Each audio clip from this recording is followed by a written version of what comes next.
At the 10th Hour Ocean Conference in Busan in North Korea, the European Union pledged over €301 million to support sustainable ocean initiatives across 6 key areas. Those are the blue economy, marine pollution, protected areas, digital oceans, fisheries and climate action. The EU pledged €120 million to help African and Pacific nations strengthen ocean governance and develop sustainable blue economies. Another €65.5 million will target marine pollution, pending Commission approval. €2.5 million will help enforce anti-illegal fishing rules under the Port State Measures Agreement, and €985,000 will boost global cooperation via the International Platform for Ocean Sustainability. The Commission is also preparing to launch the European Ocean Pact to unify ocean policy.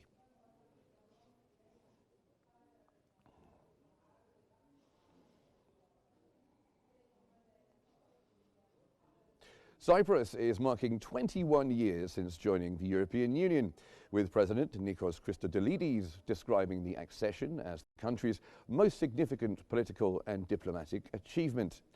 In a written statement, the President said the 2004 accession confirmed Cyprus's European identity and strengthened its institutional and political position. He added that the EU membership has amplified Cyprus's voice on both the European and international stage. President Christodoulides noted that this year's anniversary comes amid what he called multifaceted challenges, particularly the continued Turkish occupation of Cypriot territory.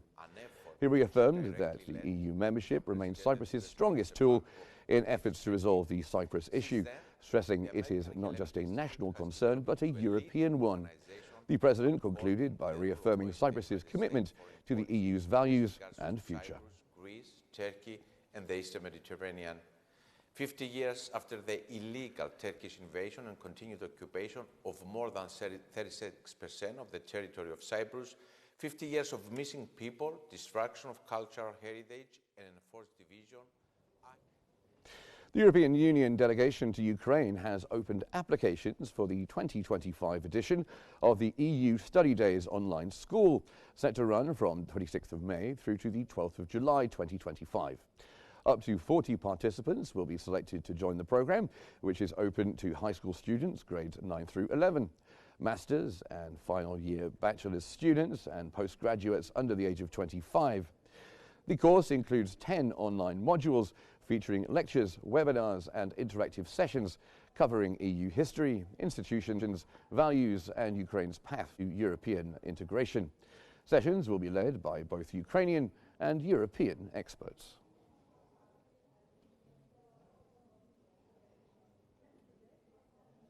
China has lifted sanctions on 5 members of the European Parliament and the EU Parliament's Subcommittee on Human Rights, measures initially imposed in 2021 in retaliation for EU sanctions over rights abuses in Xinjiang. The move is seen by observers as a calculated effort by Beijing to improve ties with Brussels amid ongoing global uncertainty triggered by US tariffs under President Donald Trump. European lawmakers were blacklisted after being accused by China of spreading what it called malicious lies and disinformation. These sanctions effectively froze a major EU-China investment agreement signed in late 2020, which now appears unlikely to be revived. European Parliament President Roberta Metsola confirmed the lifting of sanctions during a session on Wednesday. A Parliament spokesperson told DW that the chamber has long sought to restore dialogue with China.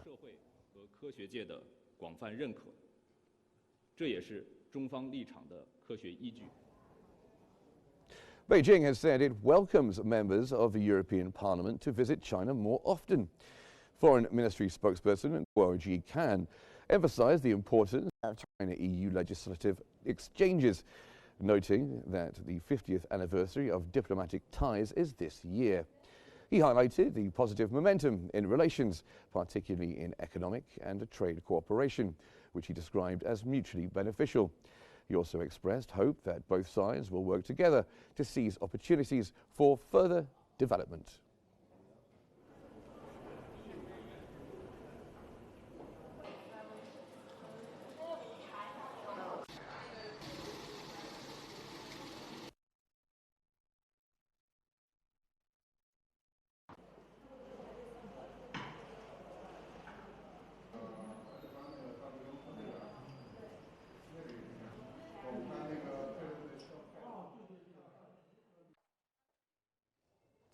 The European Union has officially banned the use of bisphenol A, or BPA, under Regulation 2024/3190, which came into effect in late 2024. The decision follows more than 20 years of scientific research into the health risks posed by the chemical, which enters the body in small doses and can lead to serious effects over time.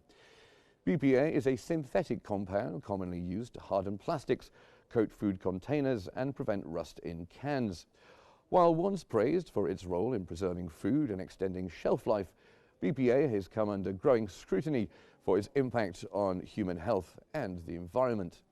Experts say the widespread, uncontrolled use of BPA in packaging materials has turned it from a symbol of industrial progress into a public health concern.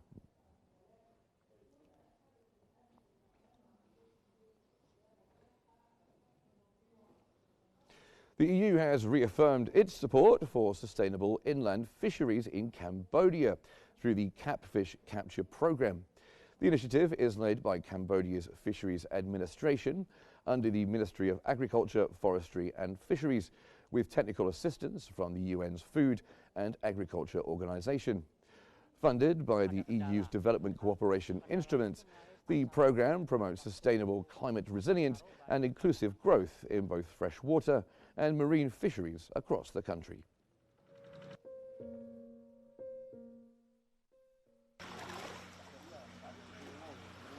Setelah ada komunitas itu, ya kita yang jelas itu kita punya basic dasar, ya kita punya dasar sendiri. Nah, hal-hal yang karena kurang sesuai atau kurang keinginan kita. A group of European Union member states is moving to activate emergency provisions that would allow increased defence spending beyond current EU budget limits. In a statement released by the Council of the EU, 16 countries, including Germany, Poland, Finland, Greece and the Baltic states, signalled their intention to use an EU clause that permits additional defence investments without breaching fiscal rules. The mechanism would allow these states to raise defence budgets to as much as 1.5% of GDP annually for the next 4 years. The goal is to fast-track military investment without compromising debt sustainability. The EU Council said the move aims to strengthen European security in response to growing threats, including Russia's conflict with Ukraine. It added that the exemption would help address capability gaps, reduce strategic dependencies, and boost the EU's defence technological and industrial base.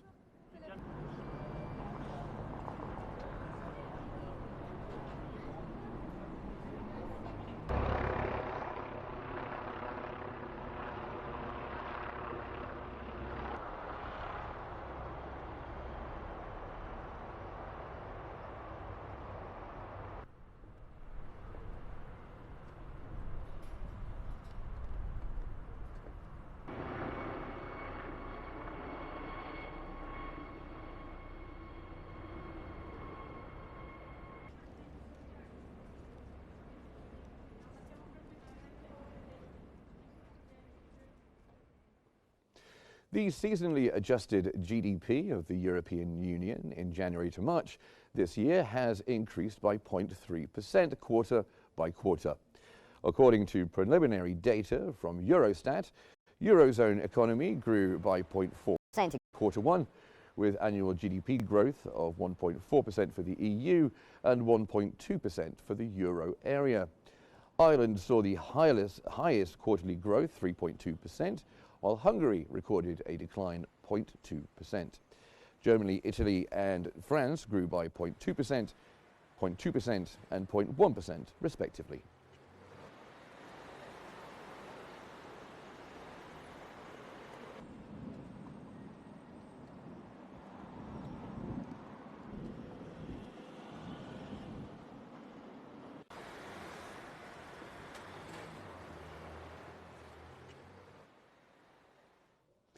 Japanese Economic Security Minister Minoru Kaiuchi and his European counterpart Maros Sefcovic has agreed to deepen cooperation on economic security, such as strengthening supply chains.